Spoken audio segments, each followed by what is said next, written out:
on revient sur d'autres mesures urgentes qui devaient être prises. Pourtant, le gouverneur de la région de l'extrême nord, Midiawa Bakari, qui voulait rejoindre immédiatement Maroua, n'a pas pu, faute d'avion. Certaines indiscrétions font état de ce qu'il aurait repris le voyage par route. C'est à se demander pourquoi un hélicoptère n'a pas été affrété pour lui au regard de l'urgence de cette situation-là. D'ailleurs, au moment où le journal allait sous presse, il nous indique que dans les milieux sanitaires, on faisait état d'un bilan de 30 morts et 141 blessés, à lire dans les colonnes du journal Europe Plus de Michel Michaud-Moussala. Parlant bien sûr de la condamnation de Iya Mohamed, le journal nous indique ce matin que Iya Mohamed a été condamné à 15 ans d'emprisonnement ferme. L'un de ses partenaires avec lesquels il travaille, notamment Jérôme Hélène, lui a été acquitté. Les circonstances de cet acquittement sont contenues dans le journal. Le journal également qui parle de la sourde oreille du président de la République, malgré les lettres qui lui avaient été adressées par l'ancien directeur général Iya Mohamed de la Sodecoton. D'ailleurs, lors de sa cross-examination, Iya Mohamed avait expliqué que pour ce qui est de la revalorisation salariale, son ancien directeur général adjoint, un expatrié, gagnait un salaire de 6 millions de francs CFA et sa secrétaire expatriée, elle aussi, 3 millions de francs CFA, tandis que lui, Iya Mohamed, directeur général, avait un salaire d'1 700 000 francs. Il dit donc avoir reçu l'aval du conseil d'administration, procéder à une revalorisation de celui-ci dans une logique d'équilibre. Le moment n'a pas été dévoilé, le montant n'a pas été dévoilé. Dans la lettre sus-évoquée d'avril 2013, il soulignait qu'il a en fait été toujours à l'aise avec son salaire, bien qu'étant à suivre les rapports de la Chambre des comptes. Le directeur général, d'ailleurs, reste le moins payé comparé aux autres dirigeants, en dépit d'un chiffre d'affaires qui culmine des fois à des centaines de milliards de francs CFA, indique le journal dans ses colonnes. Il va aussi également parler ce matin d'autres affaires assez importantes. On revient notamment sur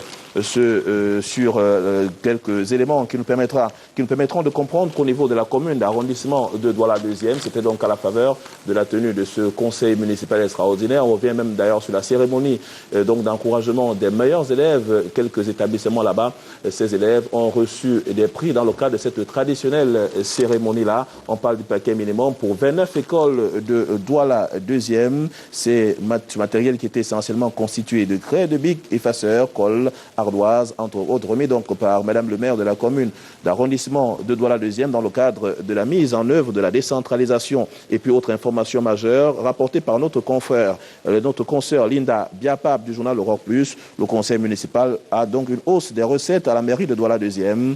Les recettes globales imputables au premier semestre donc de 1,16 milliard de francs CFA pour la prévision budgétaire de 2,323 milliards, soit un taux de réalisation imputable au semestre de 43,74% au lieu de 37,4% comme indiqué ce matin. Et puis nous sortons de ce journal en parlant bien sûr de la République centrafricaine, avec bien sûr le report des élections présidentielles qui semble mettre encore devant de la scène, une éventuelle procédure qui pourra permettre à une transition d'être un peu plus avantageuse. Cette situation d'enlisement dont cet embrouillamini rapporte le journal. Catherine Samba Panza n'a pas cru bon œuvrer pour le retour de la sécurité en RCA, en maintenant ainsi la suspension des forces armées centrafricaines dont les épouses n'ont pas hésité d'exiger récemment le réarmement et la marche pacifique que ces dernières firent récemment à Bangui, et révélatrice du ras-le-bol profond qui ne saurait lui concéder davantage de soucis, encore moins de prorogation de son mandat. Dans ce journal, on reste dans la perspective de la condamnation survenue hier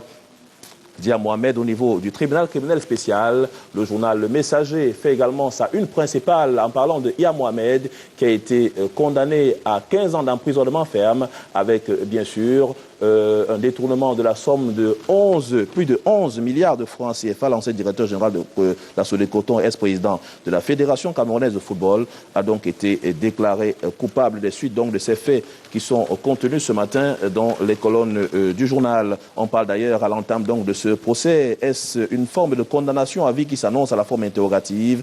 Le procureur donc à l'ouverture donc de ces débats, il n'a pas débrouillé, il n'a pas brouillé pour proclamer donc une condamnation en vie. Et d'ailleurs, le procureur général qui s'est fondé sur les articles 84 du Code de procédure pénale et sur l'article 30 du Code pénal après le ministère public, c'est au tour de l'avocat de l'accusation de réclamer au moins 13 milliards 437 millions de francs CFA pour les faits qui sont ainsi bien plus. Il enfonce le clou en demandant que l'accusé supporte les 400 millions de francs CFA des frais de procédure et 5 millions de pertes en fiscalité, suffisant pour dire aux différents avocats d'Iya Mohamed que ainsi les sommes qui sont avancées en termes de condamnation sont assez forte et que l'accusé aura forcément du mal à pouvoir rembourser. Et bien sûr, le procès, quant à lui, indique le journal ce matin. Les avocats ont indiqué, notamment maître Eugène Balemaken, qui parle de conclure qu'ils ont perdu la bataille, mais pas la guerre. La procédure va suivre son cours. L'avocat entend donc interjeter appel dès ce jour. Le journal revient également sur ces quelques fautes de gestion qui ont été commises dans le cadre, bien sûr, de ce détournement de deniers publics pour le compte de la gestion de la Sodecoton. Et puis le journal, en petite une, nous parle également au tribunal, un mandat d'arrêt qui a été donc dressé pour un litige foncier depuis quelque temps. D'ailleurs, ces personnes-là qui se permettent de vendre des espaces publics et même voire d'arnaquer les Camerounais qui recherchent des terrains locaux de Douala, notamment dans l'arrondissement de Douala 3e, on en parle ce matin. La Cour condamne. Samuel Moussongo et rétabli Foka Gabriel dans ses droits. Le litige foncier déclare coupable d'atteinte à la propriété. Le tribunal de première instance de Ndokoti vient de rendre son verdict dans l'affaire qui oppose le sieur Foka Gabriel à Moussongo Samuel. L'audience du 28 août 2015 au tribunal de première instance de Ndokoti fait donc composé de Nyong Nyoga Eli, président des cours, lui également, qui sont rentrés ensemble avec l'ensemble des personnalités qui étaient concernées par cette affaire.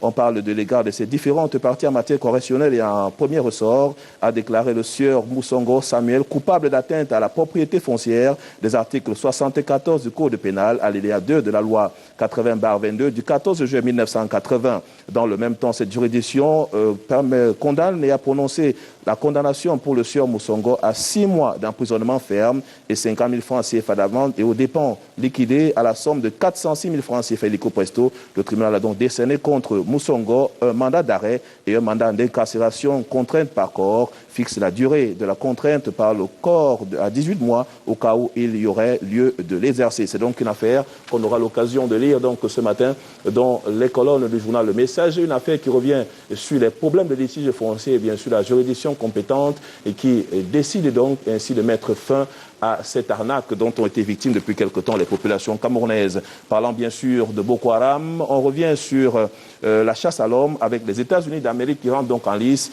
près de 4 milliards de francs CFA sur la tête de Chekaou. Les États-Unis offrent cette récompense à toute personne qui pourrait fournir des informations permettant d'appréhender le chef de la secte terroriste, d'ailleurs une secte qui a été classée dangereuse, parmi lesquelles Al-Qaïda, le Hezbollah libanais, liste des organisations terroristes au même titre que celle-là.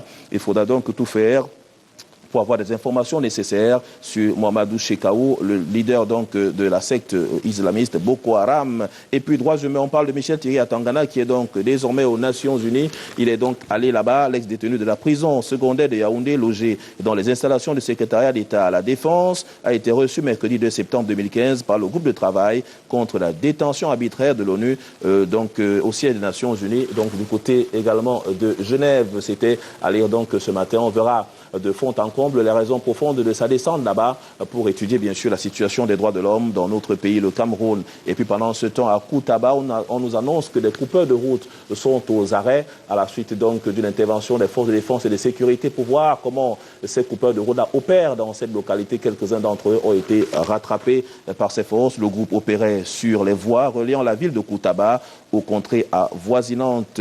On va parler d'autre chose à présent en revenant sur le journal L'Effort camerounais qui parle de la solidarité sans frontières. L'Église catholique aux côtés des déplacés et des personnes fragilisée par la guerre. Cette Église revient profondément sur ce qui doit être fait par l'Église catholique, notamment pour accompagner ces personnes-là, en parlant bien sûr dans l'éditorial. Jusqu'où peut conduire l'argent facile? Les conséquences pourraient coûter cher à la nation. La fragilité morale du citoyen camerounais devant l'argent, le gain facile, les vendeurs d'illusions inquiètent profondément. C'est ce que d'ailleurs un pensant qui a la vie donc, de Sylvestre Ndoumou qui signe dans cet article pourrait permettre de comprendre davantage. Et puis fraude au Nigeria, amour à la liste des trafiquants, notamment de fausses pièces d'identité depuis quelque temps localisées au Nigeria, des pièces d'identité de la République du Cameroun. Là-bas, quelques faussaires davantage ont été rattrapés par les autorités de ce pays-là pour voir à la fin, donc voir comment les transférer dans notre pays pour qu'ils soient effectivement jugés selon les règles et les lois de notre pays, le Cameroun.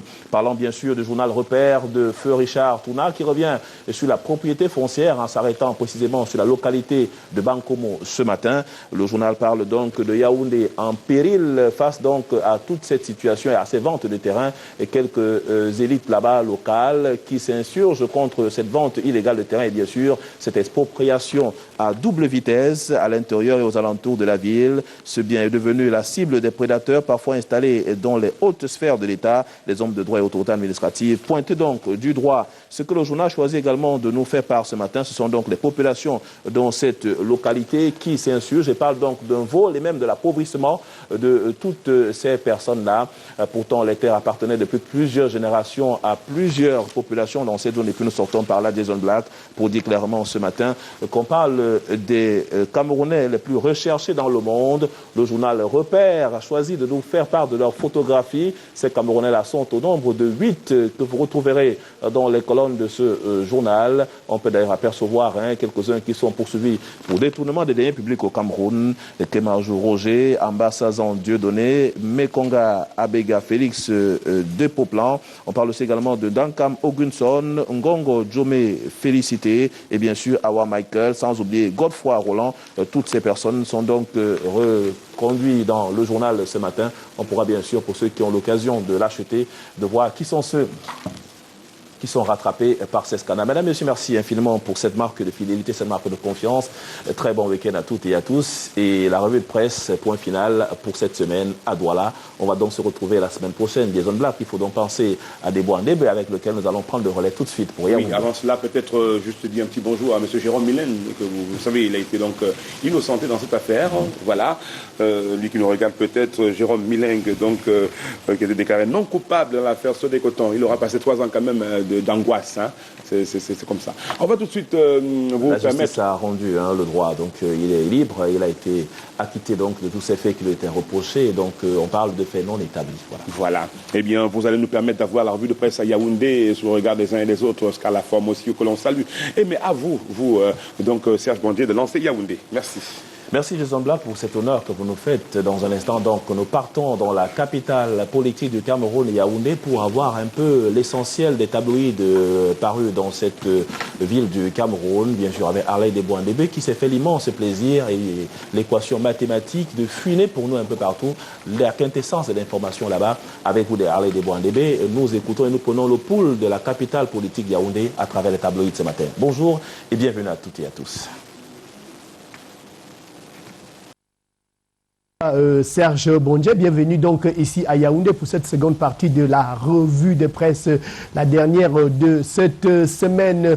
Kerawa au cœur d'un double attentat. On peut lire au quotidien Le Jour ce matin l'information qui vient du côté de l'extrême nord avec 34 morts hier dans cette localité, donc de cette partie du pays.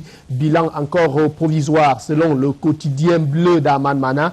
Des attentats commis dans le marché périodique et au centre de santé militaire du bataillon d'intervention rapide de cette localité frontalière avec le Nigeria. Tout sur ce double attentat de Kerawa hier, donc hier matin, là-bas à l'extrême nord. C'est à lire au journal Le Jour ce matin. L'appel au calme du gouvernement peut-on lire à Cameroun Tribune après ce double attentat. Le ministre de la Communication, au cours d'un point de presse a présenté les condoléances du chef de l'État aux familles si durement éprouvées, exhorter les populations à ne pas céder à la peur et à redoubler de vigilance face aux méthodes lâches de la secte Boko Haram. Vous lirez sur 3 pages, n'est-ce pas, également à Cameroun Tribune ce matin, la vague de nomination du personnel de la CRTV, l'Office national des radios et télévision, pareil pour le numérique, est dans un redéploiement on ne peut plus stratégique. Dans ce document, une interview du directeur général de la CRTV, Amadou Vamoulke, en anglais, qui annonce l'ouverture très prochaine de nouvelles chaînes de radio et télévision du côté de la CRTV.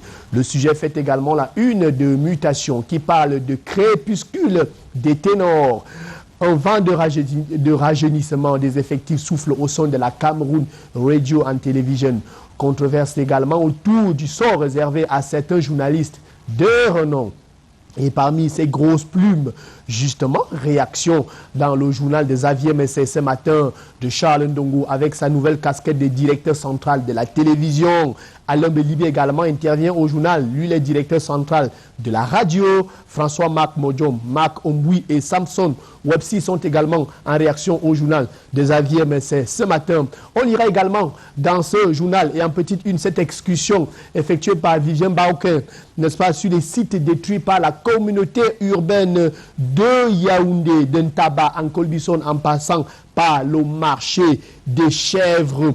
Ces lieux qui ont connu le passage des engins de Timévouna depuis plusieurs années pour un embellissement de la ville affiche aujourd'hui un visage plutôt triste. Visage triste d'une rentrée scolaire avec des livres scolaires chers mais alors rares. Au centre de ces deux mots, deux personnalités selon Émergence entretiennent la cacophonie. D'un côté, le ministre du Commerce, Luc Magloire Mbaratangana, et de l'autre, Madame le directeur général des douanes, qui se rejette d'ailleurs la responsabilité. Pendant ce temps, de nombreux manuels scolaires au programme sont absents sur les étals des librairies avant le début effectif de reprise des classes lundi prochain. Émergence dans le même dossier s'intéresse à la gratuité. Peut-être on lira le dossier avec la réalisation. L'émergence qui, dans le même dossier, va s'intéresser, dans le journal, va s'intéresser, n'est-ce pas, à la gratuité de l'école primaire. Une utopie, 14 ans après. Rappelons-nous que c'est en 2011, en 2011, je vous l'ai dit que Paul Biya avait décrété la gratuité de l'école primaire au Cameroun. Les années sont passées, n'est-ce pas, selon notre confrère, et rien n'est fait aujourd'hui. L'école primaire n'est toujours pas gratuite. C'est donc à lire, n'est-ce pas, dans ce dossier sur la rentrée scolaire et émergent qui s'intéresse donc à la gratuité de l'école primaire au Cameroun. Le quotidien de l'économie ce matin donne la parole à Patrice Ambassala, le ministre des Travaux publics, dans une interview de 2 pages, parle de la route Bafoussam-Bamenda, fort dégradée ces derniers temps, de l'autoroute Yaoundé-Douala secouée par les problèmes des indemnisations à Lobon, de la route du président de la République, Mongon Sambilima, cette route qui est censée relier les départements de Lamvila, Oja et Lobon, n'est-ce pas, Sambilima, Paris-Bolova, n'est-ce pas, cette route est abandonnée depuis des années et le ministre des Travaux publics parle également du paysage routier à propos du double attentat de Kerawa. Il y a l'éditorial signé du directeur des rédactions Parfait Nicolas Siki. En première de couverture, l'éditorial est intitulé « Le diable ne meurt jamais ». On l'a dit, c'est en première de couverture cet éditorial de Parfait Nicolas Siki. À lire également cette interrogation de l'action citoyenne au sujet d'Elections Cameroun. Que fait le Conseil électoral avec une dotation de plus de 10 milliards? Question pour notre confrère, ces membres du Conseil électoral, c'est la coule douce avec une dotation d'au moins 110 millions de francs CFA chacun et par an. Et puis, la presse en deuil, notre confrère Ezie Sylvanus du journal The Guardian Post est décédé. Il est d'ailleurs à la une de ce journal qui rend hommage en revisitant la contribution de ce talentueux journaliste qui était alors chef de desk politique dans ce journal. Toutes nos condoléances à la grande famille du journal The Guardian Post et à sa propre famille. Ceci met fin à la seconde partie de la revue de presse ici à Yaoundé. Retrouvons-nous lundi, Jason Black, et surtout, bon week-end.